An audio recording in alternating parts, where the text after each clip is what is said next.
Hi boys and girls, welcome to another flipped lesson. This week we're going to be working with word problems, which is always tricky just because of the way the tests in the book word the problems. There's lots of extra information a lot of times, and sometimes it's just kind of hard to figure out the situation they're in and know which operation to use, because in word problems they don't show you if you need to multiply, divide, add, subtract, or if you need to just do it one step, or if it's a two-step problem. So that's all those things make word problems tricky. So we're going to be learning a method that hopefully will make it easier for you guys to kind of break down word problems and then hopefully be more successful with them. So in this lesson you will learn how to solve word problems using the read, plan, solve, check method. And I've been using this for a lot of years, and it usually works for kids because it helps you kind of break it down and gives you a few strategies to make it a little bit easier to understand these tricky word problems. Make sure you have some scratch paper. If you don't, pause it and go get some, because the first one I'll kind of do all on my own, and then for the second one though I'm going to give you guys the opportunity to use this method to solve it. So again, pause it if you need to, go get some scratch paper, and then come back and hit play. Alright, so before we even solve it, I want to go through these steps right here on the right side. So the very first step you want to do is to read it, and you read the problem twice just because sometimes you miss some things and it helps you understand it better. You're going to underline the question and then circle important information, because if you underline the question, then you actually know what the question's asking. Sometimes fourth graders kind of forget about that and they don't even know what the question's actually asking. Plan, then we have to come up with a plan. Are you going to use adding, subtracting, multiplying, or division to solve it? And you also have to figure out if it's a one or a two-step problem, or even three steps sometimes. So that's your plan. You got to have a plan, because if you don't, then you really don't know what you're going to do. And then you're going to use that plan to actually solve it. So this is the solve. I forgot to put that there. So solve it. Use an equation, bar model, or picture to solve it. Then you're going to check it. You review your work to check for any errors and make sure there should be your answer makes sense. And then here's the 4 steps right here. So we're going to read first, we're going to make a plan, then we're going to solve it, and then we're going to check it. Alright, so we're going to read it twice. Greg read 12 pages for his reading log. Jose read 3 times as many pages as Greg. How many pages did Jose read? Okay, read it one more time. Greg read 12 pages for his reading log. Okay, that makes sense. Jose read 3 times as many pages as Greg. How many pages did Jose read? So I'm going to underline the question, or you can highlight it too. I'm just going to highlight it. Makes it a little bit easier for you guys to see, and plus you guys have highlighters, and on your SBACs too I think you can highlight. So how many pages did Jose read? So I know I'm looking for Jose. We already know how many pages Greg read, so we're trying to find out Jose. Circle some important information. We know Greg read 12 pages, that's important. And we know Jose read 3 times as many pages as Greg. So we know Jose read more, so that's got to be bigger than 12. So that really helps us out. So we've already done the read steps, we can check that off. Now we need to come up with a plan. So when I'm looking at this, I want to think to myself, am I going to be adding, subtracting, multiplying, dividing? So kind of think in your head, what kind of problem is that? Are you going to be adding, subtracting, multiplying, or dividing? So in this case, I'm looking, if I did 12 plus 3, 15 pages.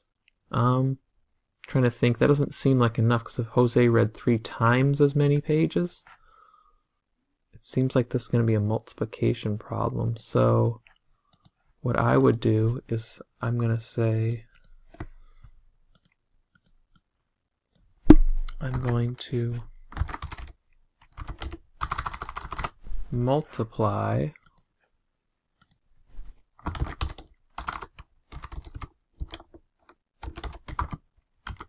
12 times 3.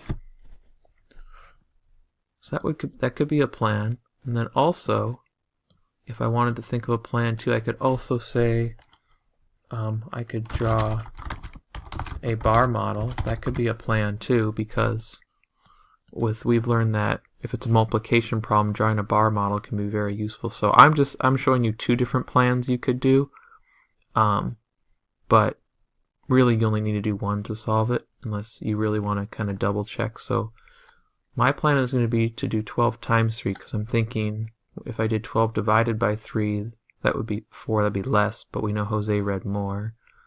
12 plus 3 doesn't seem like enough.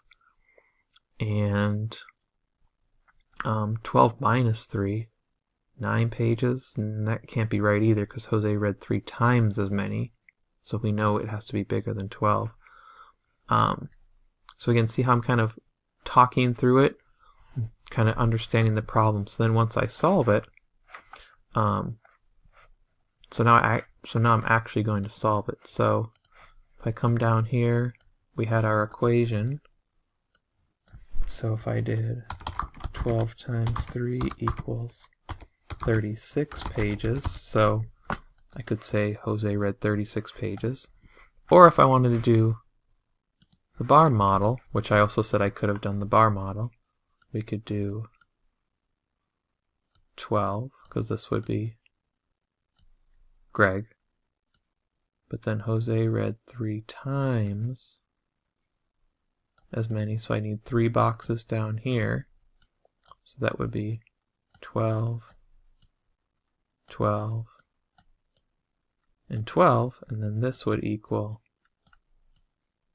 36 as well, because 36, 12 plus 12 plus 12 is 36.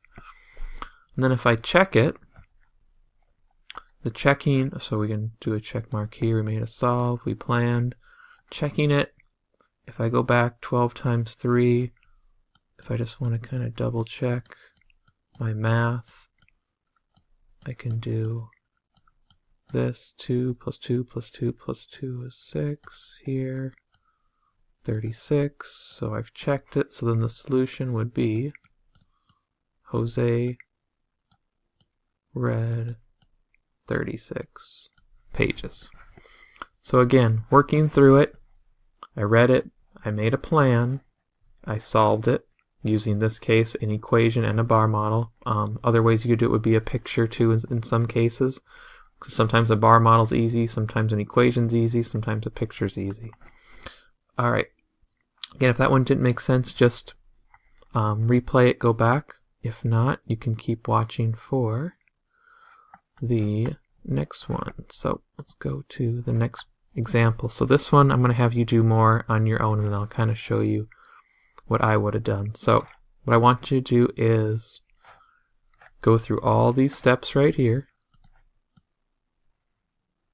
So on your scratch paper, I want you to write read, plan, solve, check. Go through it, go through these steps, and then after you're done, hit play. Alright, hopefully that wasn't too bad for you guys. So let's go through these steps. So let's read it twice. Underline the question and circle important information. Jake has 15 video games. Okay. His friend Kyle has 5 fewer than Jake. How many games do they have combined? Alright, Jake has 15 video games. His friend Kyle has 5 fewer than Jake. How many do they have combined? So here's the question. I'm going to highlight, or you can underline it. How many games?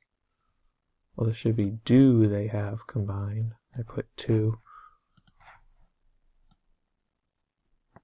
Do they have combined? Circle important information. We know Jake has 15.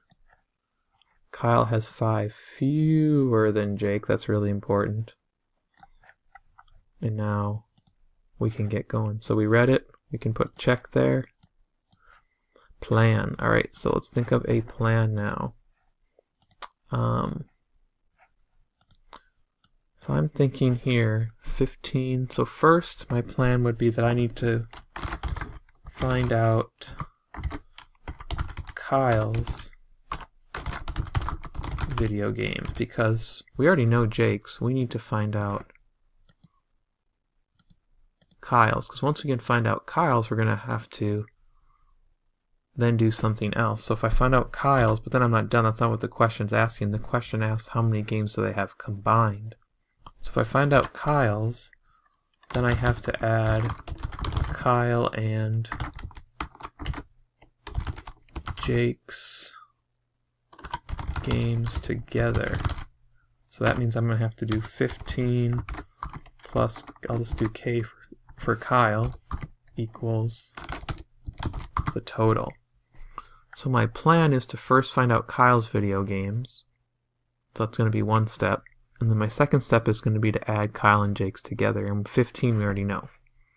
So there's my plan. Hopefully you had some sort of plan that was similar to that. In this case I'm using equations. The bar model or pictures aren't going to be as useful in this one. So let's see, to find out Kyle's, he has 5 fewer than Jake. So if I do 15 minus 5 is going to equal 10. So we know Kyle has 10 games. But we're not done yet because we did only our first step. We got to find out how many Kyle has, then we have to add them together. So in our equation was 15 plus K, but we know K is 10 right here because Kyle has 10. So 15 plus 10 equals, if we added those up, that would be 25 games total. And we can kind of check that because we know 15 is Jake, J. We know 10 is Kyle, K. So Jake and Kyle combined 25 games total. So that makes sense. Checking it, if you just want to check your math, if you did that in your head, since that's not too tricky of a problem, you can add it right here. 5 plus 0 is 5, 1 plus 1 is 2, that's 25, check. And you just want to think, does the answer even make sense? So yeah, 15, 5 fewer, 10, 15. We didn't get like some crazy number like 200 or 100. So yes, the answer does make sense. So again, we read it, we made a plan, you solved it. In this case, we used an equation.